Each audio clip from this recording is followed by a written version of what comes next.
My name is Maddie Green, and this is my EXED 200 Community Service Learning Reflection.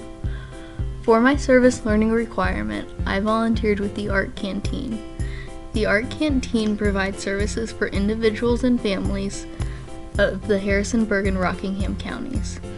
These services include, but are not limited to, after-school childcare, extracurricular activities such as ballet lessons, and facility access to gym areas that include a weight room, cardio machines, and a pool. The Art Canteen also hosts activities for adults with intellectual or physical disabilities. Many of the individuals who I worked with exhibited signs of both. I specifically helped with the activities provided for disabled adults, as well as the previously mentioned after-school childcare program. First, I will start with the activities provided for the adults.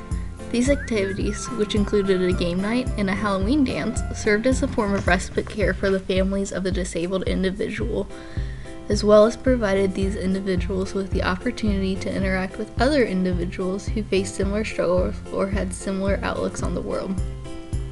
My job was to interact with the participants and to make sure each individual felt welcomed and included.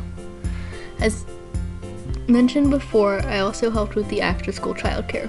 Similarly, when working with the after-school care, my job was to make sure the children felt welcomed and included. When working with these children, I helped with homework, listened to them talk about their day, and played games with them in the gym. Overall, both the atmosphere for the after-school care and the activities provided for the disabled adults felt not well organized. There was often inadequate supervision, which made me feel uncomfortable as a volunteer. For example, with the after-school care, some children would call out other children as bad and would not be corrected. Another instance occurred when I was volunteering with the adults who had various disabilities. A man who was older than myself asked to hold my hand, which I was okay with. He then started trying to kiss me and asking me if he could be my boyfriend. I was not okay with this and got extremely uncomfortable.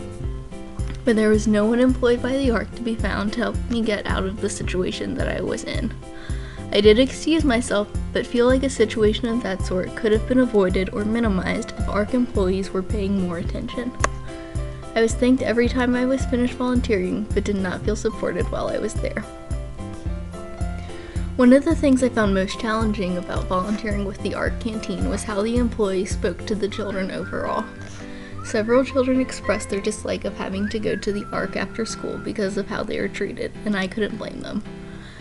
I know I wouldn't wanted to have been spoken to that way.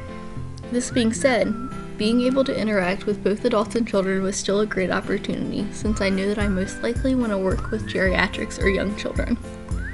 The service learning requirement helped to affirm that I am quite drawn to elderly who exhibit difficulty communicating. I was surprised at how much I enjoyed communicating with those who had more difficulties, because it was so rewarding to see these individuals feel like they were being heard. What I learned in class and what I learned through working with both the adults and children involved with the ARC went hand in hand. I was able to make lots of connections with how to treat individuals with disabilities, which I could then implement in my service learning. I think I am different now than when I first started my service learning, in that I am more confident in my wanting to work with elderly, but also more open to the idea of working with children. Overall, I feel like I will now be more focused on the individual rather than the disorder because of my experiences in EXED 200 with community service learning. With collaborations such as the Service Learning Project, clear communication can lead to the project's success, while poor communication can hinder it. For example, the first time I tried to volunteer at the ARC, I was sent to the wrong address. Since I don't have a car, I walked to the address I was given, only to find out that it was incorrect. Because of this, I was unable to volunteer that night and had to call a friend to come get me, since I did not feel comfortable walking back from my current location in the dark.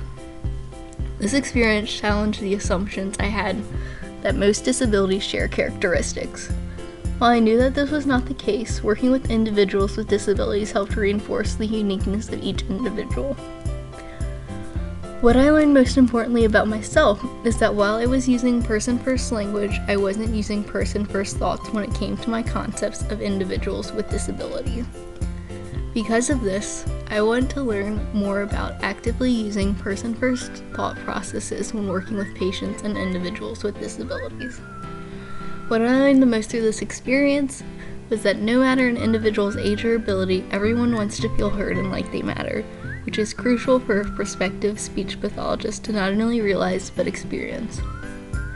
I am planning to continue volunteering with various organizations in Harrisonburg to help me further develop person-first thought processes. Thank you.